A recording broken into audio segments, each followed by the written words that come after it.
강찬호 의원님이 준비하신 두 번째 주제로 넘어가 볼까요? 네. 누구의 속이 궁금하십니까? 이해운 지금 청문회. 네. 정말 오늘 아직, 못 열리는 걸까요? 지금 좀 전에 이미자 위원장하고 통화를 했는데요. 네. 이미자 취재를 하고 오셨군요. 네, 이미자 위원장은 민주당이 이제 숫자의 힘으로 네. 그 간사들끼리 이제 해가지고 이제 밀어붙인다고 해도 본인이 사회권이 있기 때문에 네. 그 이해운 후보가 만약에 청문회 직전까지 야당 의원들이 인정할 만큼의 자료를 제출하지 않는다고 판단되면 그것을 이유로 해서 정회를 선언하겠다. 지금 이런 입장을 저한테 밝혔습니다. 자료 제출이 충분하지 않다면 네. 열더라도 아니, 너무 전략을 너무 막 유포하시는 거 아니, 아니에요? 이미 지금 그 소리야. 다 나와 있어. 지금 그 위원장이 말입니다. 기자한테 그 얘기할 때는 취재를 이미 해오셨고. 네, 그렇습니다. 아니, 좀 조금씩 좀 알려주면서 하셔야지. 아무것도 안 알려주고 하시려고.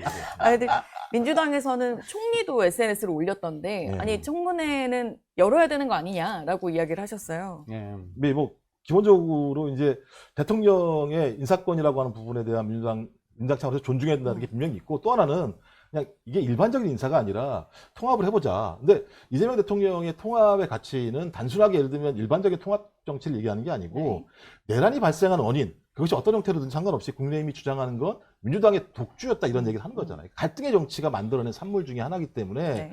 내란이 발생하지 않게 하기 위해서는 적어도 정당 간에 일정한 통합에 대한 룰 같은 것들이 하나하나 만들어져야 한다는 생각을 가지고 임명을 했던 측면들이 있었던 건데, 그 임명 과정에서 나왔던 이해운 후보자의 각종 의혹들이 존재했었던 측면이 있는 거죠. 네. 그래서 임명을 철회하라는 요청을 하는 건데, 대통령이 그래도 되게 어렵게 보수 인사를 지명을 했는데 청문회까지도 가지 않게 되면 앞으로 이재명 대통령이 보수 인사들과의 통합 정치를 한다고 얘기했을 때 후보가 진심 없는 거 아니야? 라고 얘기할 수 있는 측면들이 있어서 당이나 청와대 같은 경우는 거기가 가자라는 얘기를 하는데, 저는 그러니까 제가 거기 동의한다는 말씀 드린 거 아닙니다. 왜냐하면 대통령의 인사권은 존중받아야 합니다만 가장 중요한 건 국민의 신뢰라고 저는 생각을 해요.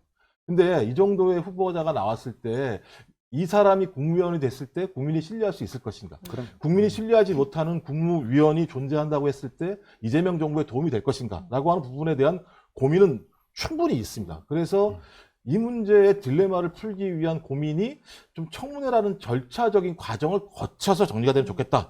말씀하신 것처럼 만약에 청문회를 했는데 되게 지금 나왔던 논란 자체에 관련해서 더 사실관계가 밝혀지는 상황이에요. 네.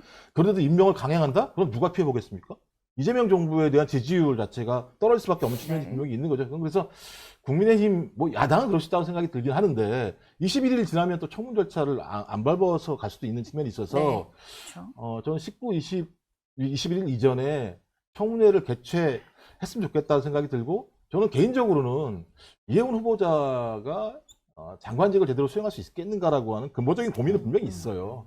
그래서 민주당 내부도 마찬가지입니다. 이해운 후보를 지키겠다 이런 생각이 아니라 절차가 존재하니 절차들을 가지고 절차가 진행되고 나서 내부에서도 만약에 절차를 밟았는데 전혀 해명이 안 돼요. 그리고 자료도 지금 한 15% 정도밖에 안 냈다고 얘기하는 거니까 왜 자료를 안 내지? 청문회를 통해서 설명하기로 했다고 얘기한다면 이 준비 자체부터 좀 논란이 되기 때문에 민주당도 쉽사리 계속 끝까지 끌고 가자라고 얘기하기는 어려운 측면이 굉장히 있다. 근데 안 그렇게 되면 상당히 서로 딜레마 상황에 봉착하게 되는 측면들이 분명히 있어서 좀 그 청문회라고 하는 절차를 좀 밟았으면 좋겠다는 생각을 가지고 있는 거죠. 이 부분과 관련해서. 김민석 국무총리만큼은 인사청문회에 대해서 그렇게 평가를 하시기 좀 어렵다는 생각이 들어요. 본인이 증인도 참고인도 없이 청문회를 하셨고 자료도 거의 제출을 잘 안 하셨죠. 그러니까 그런 청문회 분위기와 문화를 만든 그 이재명 정부의 시작이었기 때문에 굉장히 그 부분에 대해서 아쉬움이 있고, 그러니까 민주당이 지나치게 거대 의석을 갖고 있으면서 이 청문회란 제도 자체가 굉장히 형이화되어 있어요.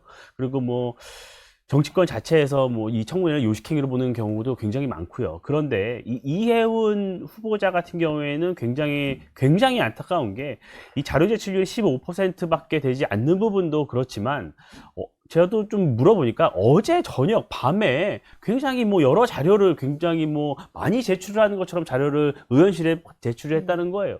그런데 그 내용을 들여다 보니까 또 알맹이는 또 다 빠져 있다는 것이에요. 그러면 많은 국민이 궁금해하는 이런 아파트 청약 문제나 증여세 문제, 이 부분은요 굉장히 핵심적인 사안이에요. 이런 어떤 국무위원으로서의 자질과 직결되는 문제이기 때문에 이 부분을 본인이 수차례 얘기를 하셨잖아요. 청문회에서 모두 해명할 수 있다. 청문회에서 얘기하겠다라고 하면서 정작 자료는 제출하지 않는 이 이중적 행태는 청문회 하루만 버티면 결국 다 임명해 줄 것이다라는 그런 속내가 다 반영된 행동이 아닌가 싶고, 이런 상태에서 그냥 야당 무조건 상임위 열고 인사청문회 열고 다 들어와라, 무조건 다 질의해라, 이렇게만 하는 거는 야당에게 이런 들러리를 설하는 요구밖에 되지가 않아요. 그래서 저는 여야가 이 청문회에 대해서는 자료제출이 부실할 경우에 조금 더 연기를 할 수 있다고 이미 합의를 했던 만큼 오늘 일단 들어가서 이 자료 요구 관련해서 뭐 의사진행 발언을 좀 여야가 좀 하고 좀 정회를 하더라도 여야 간사가 조금 상임위 날짜를, 인사청문회 날짜를 좀 다시 잡았으면 좋겠습니다.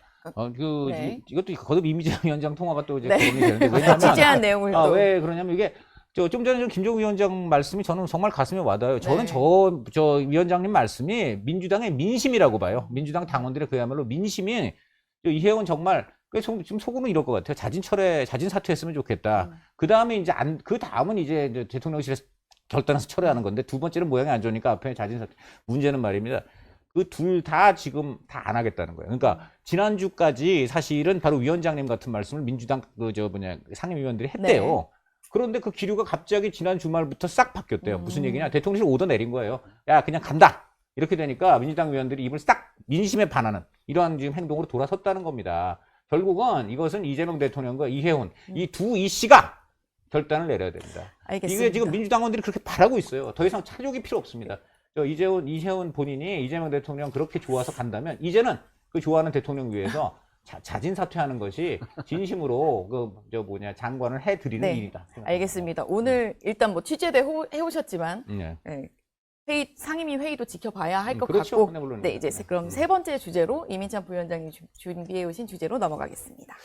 1인 1표제에 다시 강하게 드라이브를 걸고 있는 정청래 대표의 속입니다. 정청래 대표에서 예. 주말 사이에 저 하나 SNS에 올라온 네. 사진을 봤거든요. 양문석 의원이 올린 사진이었는데 정청래 대표와 박찬대 의원이 함께 찍은 사진이 올라왔었어요. 안 그래도. 저 예전에 이 김무성 대표랑 유승민 전 대표랑 둘이 뽀뽀하는 사진이 굉장히 회자됐던 적이 있잖아요, 정치권에서. 그렇죠. 근데 그 이후에 과연 실제로 관계 개선이 잘 됐었나요? 저는 그런 생각이 좀 들었어요. 그러니까 지금 이 상황은 두 분이 서로 정치적 이해관계가 맞아떨어진 거예요. 정청래 대표 같은 경우에는 보궐선거에서 본인과 가까운 분이 두 분이 최고위에 입성을 한 이후에 1인 1표제를 빠르게 다시 추진하려는 속내가 있는 거고, 그러기 위한 여러 가지 명분 쌓기가 좀 있는 게 아닌가 싶고, 박찬대 의원 같은 경우에는 저 굉장히 이 부분이 좀 신기했어요. 박찬대 의원 지금 인천시장을 준비하고 있잖아요. 근데 여러 친여 성향 이런 커뮤니티에 가보면 네. 박찬대 의원에 대한 비판글이 굉장히 많아요.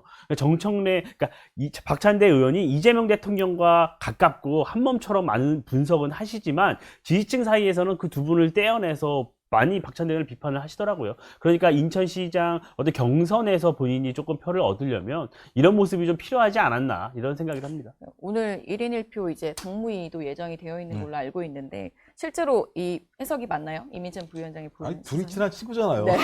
원래 친구가 친한 뭐 시기도 어깨동무를 하죠. 한 거고, 네. 정치라는 게 때로는 그런 거죠. 정치라는 게 때로는 서로가 왕왕 뒤에서 싸우다가도 뭐 화면이 뭐 카메라가 들어오면 악수 딸 수고 이런 거니까 그 속내까지 저희들이 해석의 영역입니다만, 네.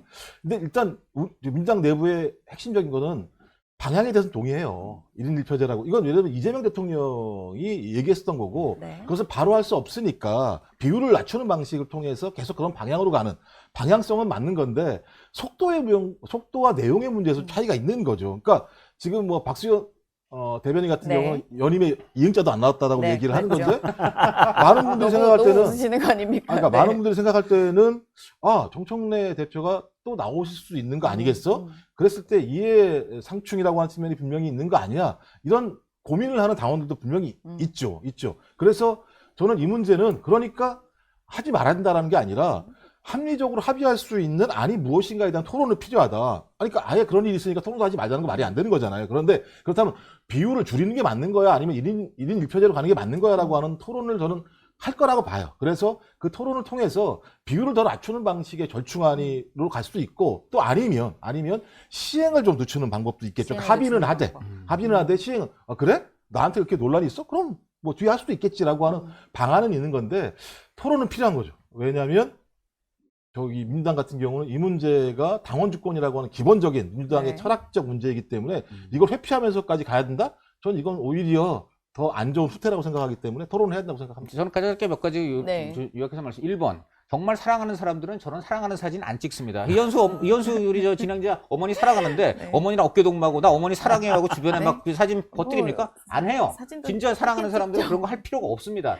저것은 제가 볼 때는 지금 저 박찬대 이분은 이제 인천시장 나가야 되고 정청래 이분은 명청 갈등 너무 부각되니까 그걸 더군다나 이제 조만간 지금 굉장히 의원직 유지가 어려워 보이는 분이 계시죠. 그 양문석 의원이 지금 2심까지 지금 박탈형을 받으셨는데 자, 이런 세 분, 그분도 이제 나름 또 역할을 하는 어떤 모습을 지금 대법원 선고전에 보여야 될 것 같아요. 자, 그래서 3자의 정치적인 이해가 맞아떨어져서 나온 그림이라고 보고요.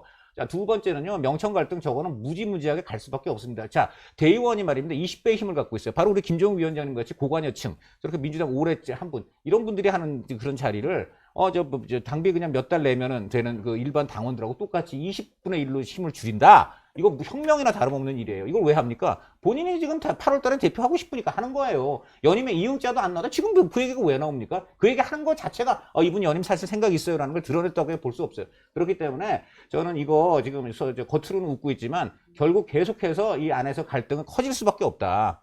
그런데 이거 하나는 분명합니다. 정청래 대표는 본인의 이해 충돌이 분명히 걸려 있어요. 그러면 간단해요. 나는 이번에 전당대회 안 나갈 테니까 이 당의 정말 중요한 우리 철학적 가치 이번에 꼭 내가 대표로서 수행하겠습니다. 이거 실현하겠습니다. 이러면 됩니다. 네. 시행 시점을 뭐 조정하는 방법도 얘기를 해주셨지만 선수가 심판 본다는 건 네. 이해가 되지 않아요. 네. 정청래 대표 너무 싫어하시네요.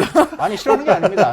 이거는 자연스럽게 제기되는 선수가 심판 보냐 이 논리가 되기 때문에 그렇습니다. 이미전 부위원장 보시기에는 작년에는 사실 중앙위에서 부결이 네. 됐었는데 이번에는 이제 뭐 최고위원 보궐선거도 후에 이제 진행되는 거고 전망은 어떻게 하세요? 이 이슈 자체가 굉장히 재밌는 이슈예요. 민주당 내에서 나 이거 반대한다고 말씀하시는 분은 아무도 없어요. 그런데 그렇죠. 시행 시점이나 그렇지. 이게 문제라는 네, 거예요. 네. 그 핵심은 정청래 대표의 연임이 싫다는 그 속내거든요. 근데 결국 그렇게 말할 수가 없잖아요. 지금 박수현 대변인 같은 경우에는 연임이나 이런 걸 얘기하면 해당 행위라고까지 규정을 하고 있잖아요. 발언 수위가 굉장히 높아졌어요. 이 1인 1표제는 원래 부결됐을 때만 해도 다음 전당대회 때 연임 이후에나 할 수 있겠다는 관측이 나왔었어요. 민주당 내부에서. 근데 이게 굉장히 빨라진 거거든요. 그래서 저는 이 부분에 대해서는 뭐 반대하는 사람이 없기 때문에 되긴 될 텐데 그대로 되긴 될 텐데 굉장히 오히려 더 정청래 대표에 대한 견제구가 친명 쪽에 더 세게 들어갈 것이다. 이렇게 봅니다. 윤영욱 원장님 한마디 더 해주실 게 있을까요?